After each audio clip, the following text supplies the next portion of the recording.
खबर उत्तर प्रदेश के कन्नौज से है, जहां पूर्व सीएम अखिलेश यादव समधन पहुंचे हैं और भाजपा पर बड़ा हमला बोला है। उन्होंने कहा, दिल्ली हादसे पर डबल इंजन की नहीं, डबल बिल्डर की सरकार है। ना लखनऊ की सरकार कुछ देख पा रही है और ना दिल्ली की। कानपुर में पान मसाला कारोबारी के यहां पड़े छापे पर कहा, जब आपके नागरिक हथकड़ियों में जकड़ कर आएंगे तो सोचो आपकी क्या ताकत है। बाजार और व्यापार में क्या नाम होगा। हमारा बाजार दुनिया में बहुत कमजोर हुआ है। भारत सरकार बाजार दूसरों को दे रही है, कारोबार बढ़ाना नहीं चाह रही है। जिस समय कारोबार बढ़ाएंगे उस समय व्यापारियों को लाभ होगा। लखनऊ में सपा नेता की गिरफ्तारी पर कहा, मुख्यमंत्री ने गिरफ्तारी करवाई है। अखिलेश यादव ने कहा, सुनने में आ रहा है कि सोशल मीडिया पर बैठकर रील देखते रहते हैं मुख्यमंत्री। हम कुंभ पर सवाल नहीं उठा रहे, उन्हें आईना दिखा रहे हैं। अखिलेश यादव ने कहा कि विपक्ष का काम है सरकार को सच्चाई दिखाना। कुंभ की तैयारियों को लेकर भी अखिलेश यादव ने योगी सरकार पर हमला बोला। कहा, इन्होंने नाम तो महाकुंभ दे दिया लेकिन इंतजाम करना भूल गए, इसलिए आस्था के चलते लोग उमड़ पड़े और हादसे हो रहे हैं। हादसों के लिए सीधे सरकार जिम्मेवार है। साथियों से मिल रहा हूं यहाँ, और हमारे पत्रकार साथी भी बहुत सारे लोग रह गए होंगे जो अभी स्नान नहीं कर पाए होंगे।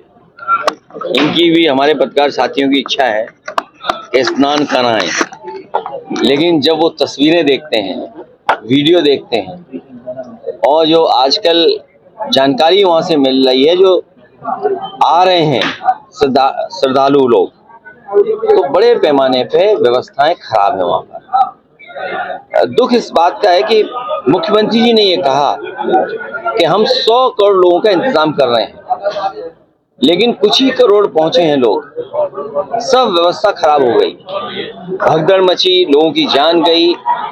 किसकी जान गई अभी तक सूची नहीं आई, कितनों की जान गई ये सूची नहीं आई। खोया पाया केंद्र में लोग भटके, उसके बाद थानों में गए, थानों से वापस भेज दिया गया। कहा गया कि जाइए, जहां से आप चले हैं, जहां के रहने वाले, वहां जाकर के एफआईआर दर्ज कराइए। आपने देखा सब सड़कें जाम रही, सड़कों पर कई घंटों रात लोगों ने गाड़ियों में गुजारी हैं। एक बार तो ऐसा समय आया कि उत्तर प्रदेश से लेकर के मध्य प्रदेश तक 300 किलोमीटर तक जाम था, लोग दर्शन नहीं कर पाए। लोग बनारस गए, कई श्रद्धालुओं की जान चली गई। अयोध्या गए, कई श्रद्धालुओं की जान चली गई। कुछ लोग गोरखपुर लौट रहे थे श्रद्धालु, उनकी जान चली गई एक्सीडेंट में। आए दिन हम खबरें सुन रहे हैं कि श्रद्धालु जाते समय उनकी गाड़ी एक्सीडेंट हुई है, आते समय एक्सीडेंट हुई है, उनकी जान गई है। कोई सरकार मदद करने के लिए तैयार नहीं। इसलिए हमारी मांग है, एक तो कुंभ के स्नान का समय बढ़ाया जाए, और ये धरती तो वो है, हमें आपको गर्व होना चाहिए इससे कि सम्राट हर्षवर्धन ने ये कार्यक्रम शुरू किया था। सम्राट हर्षवर्धन ने ही कुंभ का मेला लगाना शुरू किया था, जो इतिहास डॉक्यूमेंटेड कहता है। वैसे तो ये पौराणिक है, बहुत सदियों से होता आया है, हमें आपको नहीं पता है कब से होता आया है, लेकिन जो डॉक्यूमेंटेड हिस्ट्री है उसमें ये कहा जाता है कि सम्राट हर्षवर्धन ने इस तरह का आयोजन, कुंभ का आयोजन शुरू किया था। जब सम्राट वहां जाते थे तो सभी धर्मों के लोग वहां बैठते थे, वहां 75 दिन रहते थे, और साथ ही साथ दान किया जाता था, स्नान के साथ दान। और जब वापस लौटते थे तो सुनने में ये आया है कि सम्राट हर्षवर्धन अपने हीरे जवाहरात भी सब वहां दान कराते थे और साधारण वस्त्र पहन करके कन्नौज लौटते थे। तो एक वो सम्राट जिसने इस कुंभ को आयोजन और इस तरह के काम किस जमाने में शुरू किया था। हालांकि ये कुंभ पौराणिक है, उससे पहले कब से शुरू हुआ इसकी कोई तारीख, कोई जानकारी नहीं है। लेकिन भारतीय जनता पार्टी ये साबित करना चाहती है कि ये कुंभ उन्हीं ने शुरू कराया है, इससे पहले कुंभ ही नहीं होता था। कुंभ का नाम महाकुंभ कर देना, महा आयोजन के लिए 10,000 करोड़ से ज्यादा पैसा खर्च करना, और डबल इंजन की सरकार, सबको निमंत्रण देना। कुंभ की परंपरा ये कभी नहीं है कि निमंत्रण दिया जाए, लेकिन ये निमंत्रण देते थे। आपने जब बुलाया है लोगों को तो आपने इंतजाम करना चाहिए था। ये गलती सरकार की है और सरकार की नाकामी है। सरकार अपनी नाकामी छिपा रही है, इसीलिए विपक्ष पे आरोप लगा रही है। हम लोग सकारात्मक राजनीति कर रहे हैं। हमारे प्रेस के लोग अगर कोई खबर चलाते हैं, वो जानकारी सरकार को दे रहे हैं कि ये व्यवस्था आपको सुधारनी है और सुधारने की जरूरत है। भगदड़ मच गई मान लीजिए दिल्ली में।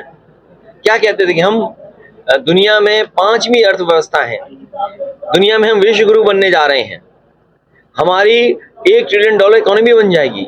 इतनी बड़ी इकोनॉमी बनाने वाले लोग हमारे गरीबों को लिए आने जाने से लेकर के स्नान खाने खराब है कि लोग वॉशरूम कहाँ जाएं, बच्चे कहाँ वॉशरूम जाएं, महिलाएं वॉशरूम कहाँ जाएं, भूखे प्यासे बिना नहाए धोए गाड़ियों में उनकी रातों रात गुजर गई। और क्या कह रहे हैं 144 साल बाद, ये कौन सी तारीख किसने तय की? भारतीय जनता पार्टी वाले क्या साइंटिस्ट हैं? क्या ये सब जानकारी रखते हैं? इन भारतीय जनता पार्टी के वालों से पूछिए, धरती खुद गोल गोल घूम रही है।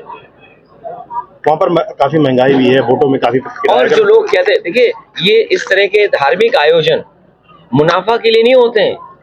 हमारे मुख्यमंत्री जी क्या कह रहे हैं कि 2 लाख करोड़ का व्यापार होगा और व्यापारी वहां मर रहा है, व्यापारी घाटे में चला गया। जिन्होंने दुकानें ली उनका काम नहीं हुआ, बिका नहीं सामान, उनको लॉस हो गया बड़े पैमाने पे।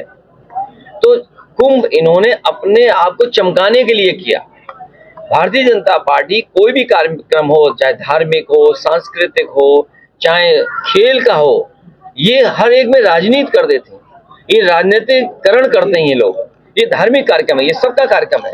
2013 में जब आपका कुंभ हुआ था उसके बाद इन्होंने कहा था कि अखिलेश यादव को अब सीखने की जरूरत है। अब इनकी विफलता इनके सामने खुद भी दिखाई गई। देखिए महाकुंभ कोई शब्द नहीं है, लेकिन इन्होंने क्योंकि महाआयोजन के लिए बहुत सारा पैसा निकालना था, इसलिए पैसे को बर्बादी करनी थी, इसलिए नाम भी इन्होंने महाआयोजन दिया और लोगों को गुमराह किया कि 144 वर्ष बाद हो रहा है। किस तारीख से ये तय कर रहे हैं? हमारे हिंदू धर्म में नक्षत्र और समय 2 इम्पोर्टेंट हैं। तो जो सदियों से होता आया है, कब धरती बनी, कब हमारे स्टार्स बने, कब से प्लेनेट हैं, ये बीजेपी वालों को सब पता है। ये केवल मनमानी करते हैं कि जो वो कहें वही थोप दो, वही स्वीकार करो। दिल्ली रेलवे घटना पर जीतन मांझी जो केंद्रीय मंत्री, उन्होंने कहा है कि सरकार की। देखिए मैं मांझी साहब के बारे में कुछ नहीं कहना चाहता हूँ।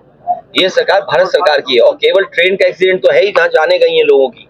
आप सोचिए हमारे लोग हथकड़ी और बेड़ियां लगा करके आ रहे हैं। इस बार तो जिस समय प्रधानमंत्री जी लौटे हैं उसी समय अमेरिका ने एक और जहाज रवाना कर दिया जिसमें लोग हथकड़ी और बेड़ियां पहन करके आए। सोचिए, जो लोग कहते हैं कि हमारे यहाँ सब नौकरियां हैं, खुशहाली है, हमारे लोग अपना परिवार का सब कुछ बेच करके, जमीनें बेच करके नौकरी और कारोबार करने जा रहे हैं। ये हालत है। और सुनने में यहाँ तक आया है कि लोगों के ऊपर मुंह पर भी काला कपड़ा लगा दिया था जिससे वो देख भी ना पाए। तो कहाँ का विश्व गुरु? क्या विश्व गुरु की यही परिभाषा है? और सोचिए अमृत काल में अमेरिका के लोगों ने कहाँ भेजा है? अमृतसर में।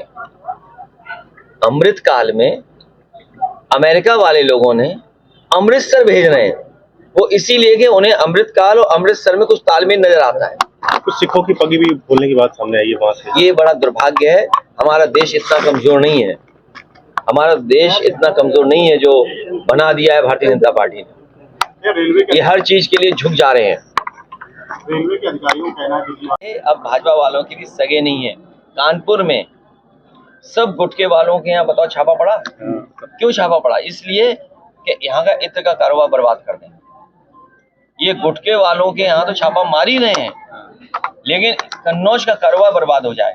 मंडी चालू नहीं कर पाए, परफ्यूम पार्क चालू नहीं कर पाए, पैरामेडिकल चालू नहीं कर पाए, कैंसर चालू नहीं कर पाए, कार्डियोलॉजी चालू नहीं कर पाए, स्टेडियम चालू नहीं कर पाए, मिल्क प्लांट बंद कर दिया, एग्रीकल्चर एक्सीलेंस सेंटर बंद कर दिया। ये बताओ, अगर टमाटर अच्छा बिकने लगे, शिमला मिर्च अच्छी बिकने लगे, भाजपाइयों को क्या तकलीफ है? भाजपाइयों को किस बात का पेट का दर्द है? अगर यहाँ का दूध, यहाँ का मान लीजिए दही, यहाँ का मट्ठा, अगर इसका अच्छा कारोबार होने लगा, इन भाजपाइयों के पेट में दर्द क्या है? ये बताइए, आप सोचिए ना, क्या दर्द है इनके पेट में? कैंसर इंस्टीट्यूट हृदय संस्थान अभी कैंसर इंस्टीट्यूट नहीं, कभी भाजपाइयों को कैंसर हो जाएगा तो समाजवादियों का पड़ा हुआ कैंसर इंस्टीट्यूट में ही जाएंगे इलाज कराने। क्योंकि जो कैंसर इंस्टीट्यूट समाजवादियों ने बनाया था, इन पे अपना नहीं मिला।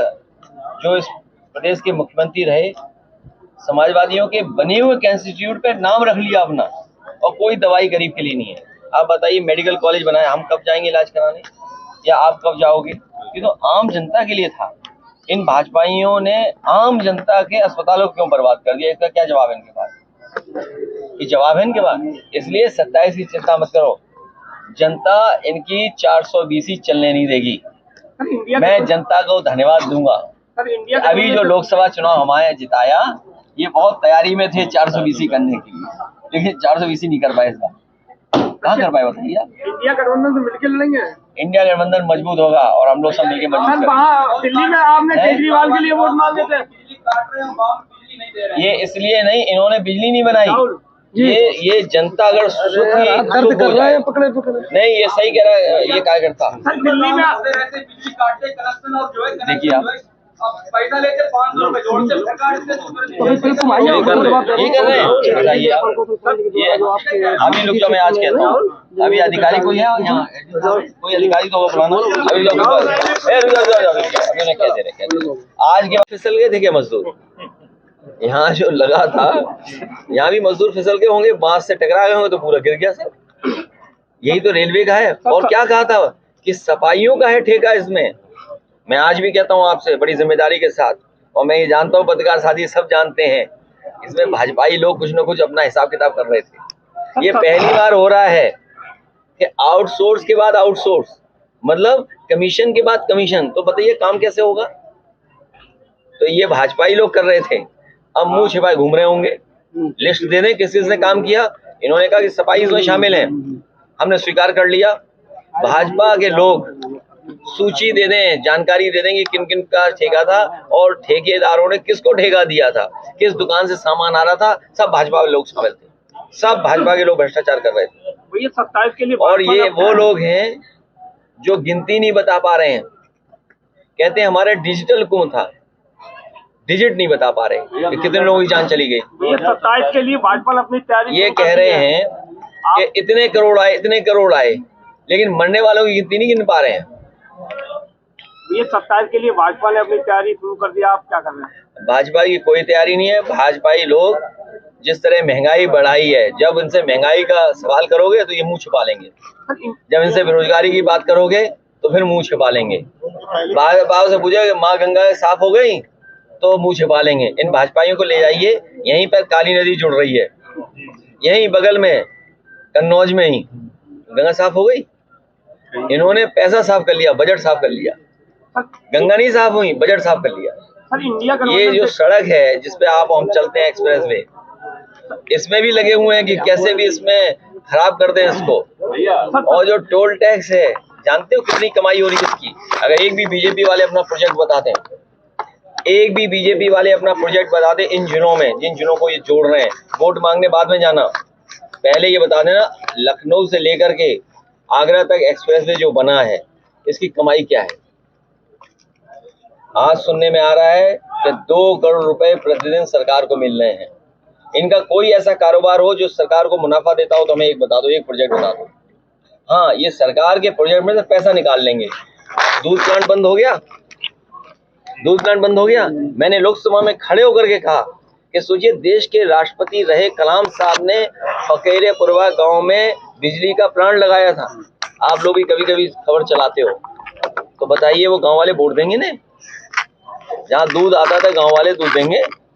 27 का चुनाव, 27 का चुनाव, देखिए 27 का कि जो अभी इन्होंने एक बेईमानी की है मिल्कीपुर में, ये जो 420 की है इन्होंने, हमारा कार्यकर्ता देख रहा है इनको और जनता भी देख रही है। इस बार जब 27 में चुनाव होगा तो एक में तो 420 कर सकते हो, पुलिस प्रशासन लगा करके, जात के आधार पर अधिकारी पोस्ट करके, लेकिन 403 विधानसभा में तुम्हारी 420 नहीं चलेगी। और अब तो 420 ये हद तक है कि भारतीय जनता पार्टी वाले भारतीय जनता पार्टी के सगे नहीं है। ये भाजपा वाले भी जान गए हैं, भाजपा वाले ये बात जान गए हैं कि भाजपा भी सगी पार्टी उनकी नहीं बची। सुनने में आया एक छापा पड़ गया यहाँ है, छापा पड़ा नहीं पड़ा? नहीं, छापा पड़ा, अखबार में पड़ा कि समाजवादियों के। खैर वो परिवार समाजवादी पार्टी का भी रहा, समाजवादी पार्टी के बाद उन्होंने थोड़ा बहुत तालमेल परिवार में भी होता है, हमारा परिवार भी बड़ा है, तो कुछ बीजेपी के साथ चले गए, कुछ सपा के साथ आ गए, लेकिन वो परिवार तो एक ही है। इन भाजपाइयों ने बताओ उनके यहाँ क्यों छापा पड़वाया? बताओ भाजपाई बताएं कि छापा क्यों पड़वाया उनके घर पर? क्यों अखबारों में छपाया कि समाजवादी पार्टी के नेता है? ये भाजपाइयों ने छापा पड़वाया है और भाजपा वाले ही भाजपा वालों को परेशान कर रहे हैं। पम्मी जैन तो चलो सफाई थे, और हमारे ये क्या नाम है भवन, इन पर भी छापा पड़ चुका है। हमें नहीं पता था इतने अमीर हैं ये। अरे बहुत अमीर है, ये बहुत अमीर है। जिसमें छापा पड़ जाए, मान लो पैसे हैं उसके पास, तो इन पे भी छापा पड़ा। हमारे यहाँ सब लोगों पे छापा पड़ा, इन चैनल वालों में कुछों के छापा पड़ा है। हाँ, पड़ा है छापा। किसी का साथ देने का मतलब नहीं हमने किसी का साथ छोड़ दिया। अगर हम इंटरव्यू दे दें इनके चैनल को, तो तुम ये समझो कि तुमसे हमारी कोई दुश्मनी, तुम आए नहीं थे। भैया एक दौर था जब कभी बड़े हादसे होते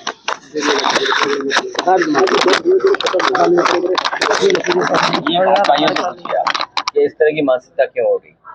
और भाजपा ही बताए ना कि भाई तुम हिंदू पार्टी बनते हो, हिंदुओं को ही मरवा दिया, हिंदुओं की जान चली गई। अरे हाँ, इस बात शादी से एक बात और याद आ गई।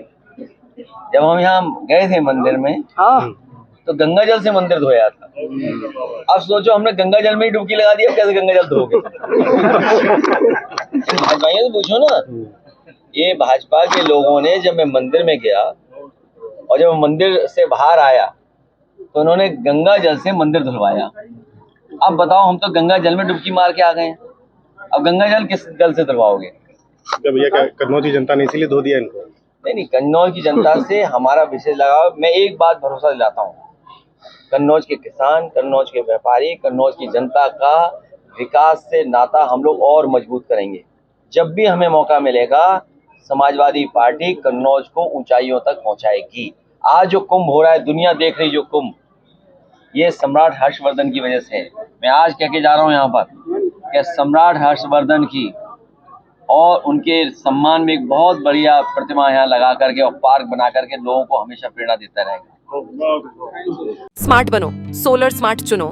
प्रधानमंत्री सूर्य घर योजना 78,000 की सब्सिडी के साथ राजकिरण इंटरप्राइजेस से सोलर अपनाओ, बिजली के बिल की परेशानी से निजात पाओ। राजकिरण इंटरप्राइजेस, हमारा पता है जॉन टॉवर, कॉलेज चौराहा, रीवा। हमसे संपर्क करें 62 60 23 65 07 88 39 74 77 11 88 27 57 71 00।